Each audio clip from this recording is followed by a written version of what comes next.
ফুলের সমারোহ green valley park বেশ কিছুদিন থেকে আসার ইচ্ছা ছিল, কিন্তু সময় হয়ে ওঠেনি। ঈদের আগের দিন চলে এসেছি গ্রিন ভ্যালি পার্কে।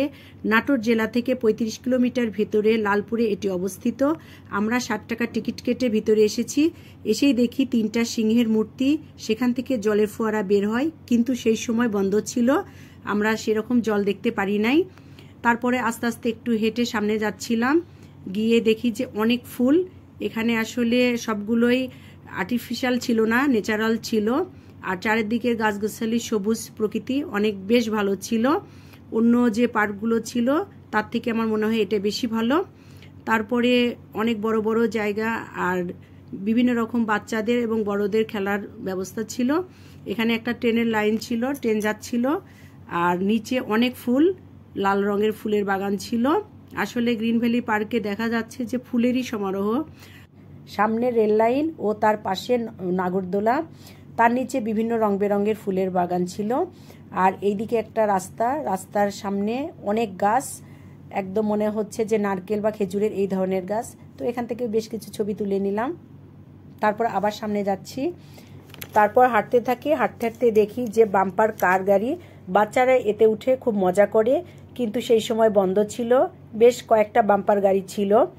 তারপরে সামনে দেখি একটা ফাস্টফুড রেস্তোরাঁ, এখানেও বন্ধ ছিল, সব পরিষ্কার করছিল, কারণ ঈদের আগে অনেক কারুকাজ শুরু করেছে।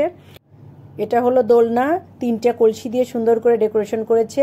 দোলনাটা ভালোই ছিল, কিন্তু বাচ্চা কাচ্চা বা বড়রা এটাতে যদি চড়ে খেলাধুলা করা হতো ভালো লাগতো, কিন্তু এগুলো বেশ বন্ধ ছিল, পরিষ্কার করছিল।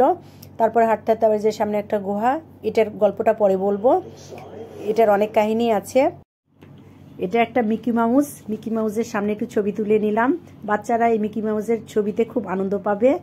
আর তারপরে আছে কয়েকটা ভূতের মূর্তি, একদম দাঁত বড় বড় বের হওয়া, আবার বড় বড় শিং আছে, দেখতে ভয় লাগছিল।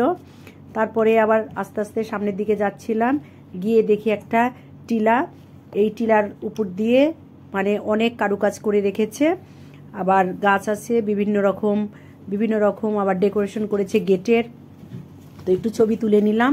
তারপরে আস্তে আস্তে আবার দেখি যে কাচির মতো করেও গেট সাজিয়েছে, সুন্দর। এরপরে আমরা গেলাম ঝর্ণা, এটা একদমই অনেক সুন্দর, অনেক উঁচু ঝর্ণাটা, উপর থেকে জল নিচে নামছে, নিচে একটা পুকুরের মতো আছে। আর উপরে ওঠা নিষেধ ছিল, যদি উপরে কেউ ওঠে তাহলে 2000 টাকা ফাইন নেবে, সেজন্য উপরে উঠে দেখাতে পারি নাই, নিচ থেকেই ছবি দেখিয়েছি। তারপরে এখানে আবার একটু বেশ ছবিও তুলে নিলাম বিভিন্ন রকম করে বসে।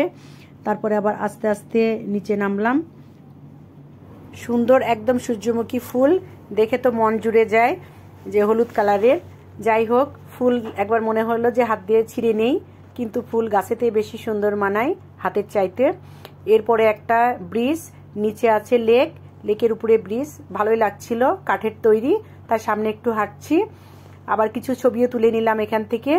আসলে এত কিছু দেখা না বা বলা সম্ভব হয় না, তারপরেও আস্তে আস্তে আবার সামনে যাচ্ছি। কয় টাকা করে?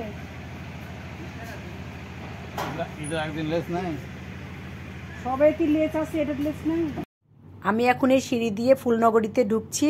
আসলে সিঁড়িটা ছিল পাথর আর সিমেন্ট দিয়েই, কিন্তু বাঁশের মতো দেখতে লাগছিল। তারপর আস্তে আস্তে উপরে উঠলাম, উঠে দেখি অনেক গাছ, সবুজের সমারোহ, সাথে আর ফুল তো কথাই নেই। তারপরে বেশ আমের গাছ আছে, আমের গাছে অনেকগুলো আমও ধরেছে, তাই একটু দেখে নিলাম। তারপরে নিচের দিকে আবার নামলাম, নিচের দিকে দেখি রাস্তাগুলো কালার করে রেখেছে। তারপরে নাম না জানা অনেক ফুল, যা ফুলের নাম আমি বুঝতেই পারছিলাম না। তোমরা যদি ফুলের নামগুলো জানো তাহলে অবশ্যই কমেন্টে জানাও। এটা হলো ফুলনগরী, একদম ফুলে ভরপুর, চারিদিকে খালি ফুল, অনেক রোদ, তাই একটু বসে আছি আম গাছের নিচে। আমার ফোনের ক্যামেরা খুব একটা ভালো না, তাই ভালো মতো তোমাদের দেখাতে পারি নাই। যদি তোমরা সরাসরি আসো আরও বেশি ভালো লাগবে। এখানে বিকেলে সময় কাটানোর সুন্দর পরিবেশ, আর এখানে সুইমিং পুল আছে, পিকনিক স্পট, সারা দিন তো অনেক সময় কাটাবে, এছাড়াও বিকেলে যদি বসে থাকো ভালো লাগবে। আমাদের অনেক ভালো লেগেছে, আর আরও অনেক কিছু দেখেছি। যাই হোক, আজকে এ পর্যন্ত, সবাই ভালো থাকো।